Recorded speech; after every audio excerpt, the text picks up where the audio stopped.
Hello students, in this video we are going to see the answers for give reasons from the question bank which is provided by Maharashtra government for 12th standard HSC students for geography subject.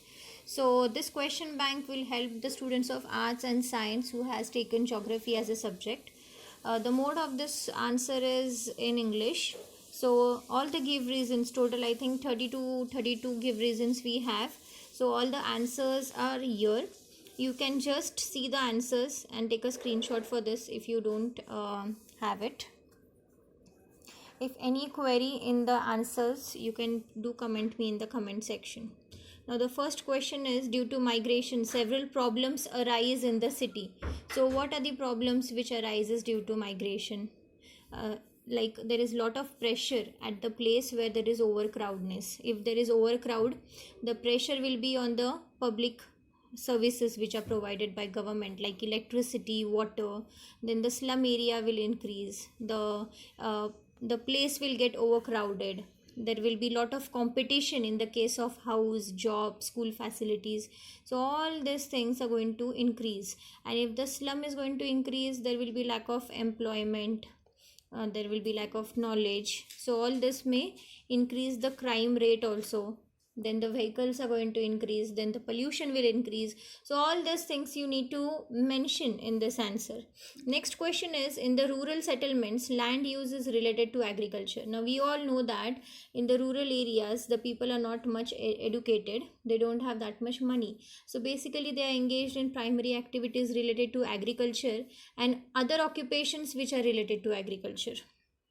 So because of that you can give that the fertility of the soil is good, and as there are very lack of other facilities available over there, like the power supply is not available, adequate power supply is not there, adequate transportation medium is not there, road facilities are not there. Because of that the industries are not set up, and if the industries are not set up, then the development is very low. Next, Japan is leading in commercial fisheries. Now, we all know that Japan is surrounded by water from all the sides, right? So, it has a good exposure of coastal area. So, it uses a very new technique, an advanced traditional technique or advanced technique to do the fishing activity. So it is one of the world's top producer in the case of fishery. It has a good continental shelf. Continental shelf is very much good, and the fish which are available in continental shelf is in plenty. So because of that you can just give the points which I mentioned in this video in your answers. Next is, industries are developed in the western coast of USA. Now basically the western coast of USA, it has a presence of Silicon Valley. Major ports like California and Washington is also found in the western coast of USA. It is also considered as the gateway of international trade. So various international trades are carried out in those places. You can also see the software companies like Microsoft and Google are present in the western coast of USA. So because of that, lot of industries are available over there. Next, geographical factors affect on transportation and trade. So we all know that if the geographical factors are proper, favorable, then and then only the transportation and trades are possible. You need a proper relief, the area should be plain, then the roadways and railways can be constructed properly. For the construction of airport also you require a plain surface to land the airlines. Okay, so these are all the things which you need to mention in your answers. So if there is very smog, if there is very fog, then at such cases the air lines, they face a lot of problems and obstacles. Okay, so that you need to write. Then if there is very snowfall, if the land is covered with snow, so these places are not convenient or unfavorable for the transportation and for the trade to carry out. Next is, literacy and poverty affect on the regional development. Now we all know that regional development is dependent on the people, those who stay in that region. If the people are well educated, if they have good employment, if they are well skilled, then definitely it is going to add the valuation to the GDP of that particular region, the quality of that particular region. Okay, so you need to have a good planning, family planning should be there, the woman should be literate. So obviously the amount of illiteracy and poverty is definitely going to affect the regional development. So you can write few points from this video. Next is India is passing through step 3. So we all know that step 3 of the demographic transition theory has the characteristic of what? The death rate and the birth rate are increasing, and because of that the rate of population is reducing. Okay, so as this is happening, so because of that you can control the population, you can raise the standard of living, and also you can decrease the unemployment and poverty along with that. So there are a lot of scope for new science and technologies which can be evolved in those areas. So these countries are moving from the developing stage to the developed stage. So next question is population distribution is uneven. So we all know that the population distribution throughout the world is totally uneven. It is not same. If you take example of two countries, you cannot say that yes, these two countries have same population. Never. So it is totally uneven. It is totally dependent on what? It is totally dependent on the physical geographical factors. If some push and pull factors are also playing an important role in that. So there is an attraction point and there is an repel point. So on the base of that, the population starts migrating and the population distribution is totally uneven. So in this you have to tell which are the things which attract the population and which are the things which do not attract the population. Okay, why some places are very densely populated and why some places are very sparsely populated. So you need to write the points and the example of some country in it. Next is human settlements increase due to transportation facilities. Now you should always have a convenient access. If there is a good accessibility, then definitely human settlements will increase. If the accessibility is very difficult, then what will happen? It is very difficult for you to reach there. It will be a total remote area. Then ultimately the development will not be there. Then ultimately the settlements will not be there. The growth will not be there. So this is what is human settlement increases due to transportation facilities. Next is secondary and tertiary activities increase in the third stage of demographic transition. So we all know that the third stage of demographic transition theory has decrease in the death rate and also decrease in the birth rate. So because of that, the standard of living is definitely getting increased and the poverty is getting decreased. There are a lot of employment chances, there is good family planning, people can understand the importance of family, the size of family, how much it should be. So there are so many countries which are working on it and which are moving from the developing stage to the developed stage. Next is population may increase through birth rates are low, though birth rates are low.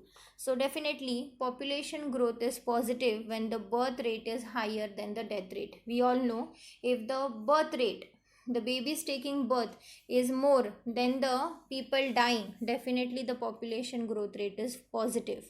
So because of this, what will happen? The birth rate is low. So even though if the birth rate is low, the population may increase due to lower in the birth rate. अगर birth rate कम है लेकिन life expectancy is more, if the people are staying for so many years, so that is going to happen. Why? Because of good medical facilities which are provided in those areas. Next is population density is the function of population and area of a region. So you need to know the definition of population density. Then where the population density is good, you need to name the country. Okay, so you need to know some 2-3 countries population density which you can give an example. Next is less population is engaged in agriculture and developed countries. So definitely developed countries are mostly engaged in secondary and tertiary activities, and they are more working on new techniques and science and technology. They are engaged in quaternary sectors also. So they don't engage themselves in primary level occupation. as the people staying there are well literate, well employed, and they have lot of skills.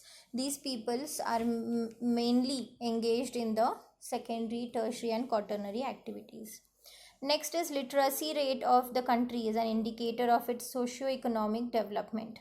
So we all know that literacy is very much important. With the help of literacy, you can get employment. Your standard of living is going to increase. Okay, your family planning will be done good.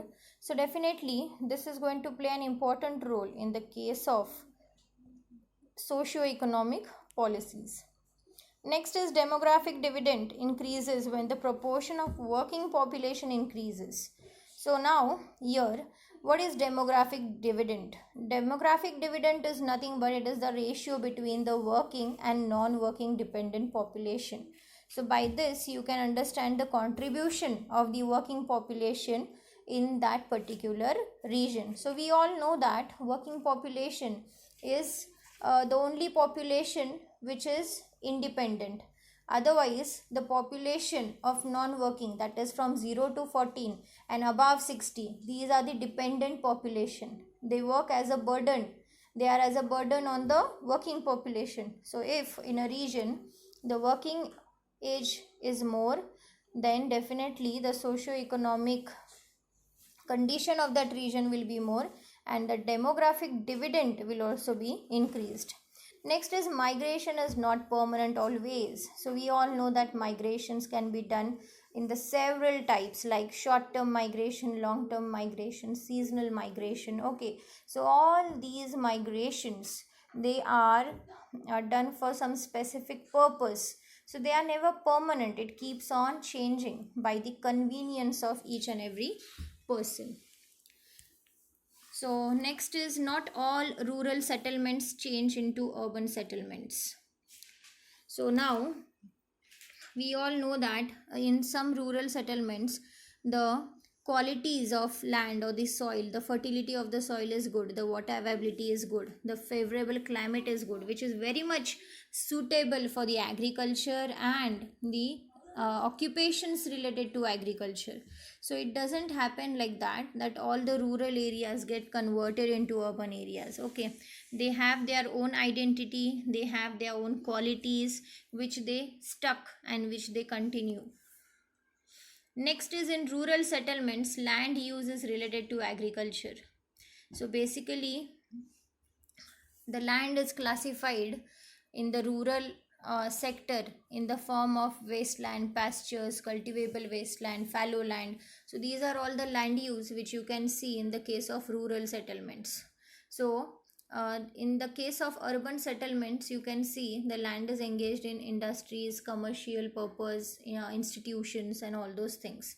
So as the land is good, the climate is good, water supply is good. So because of that, in the case of rural settlements, the land use is always related to agriculture.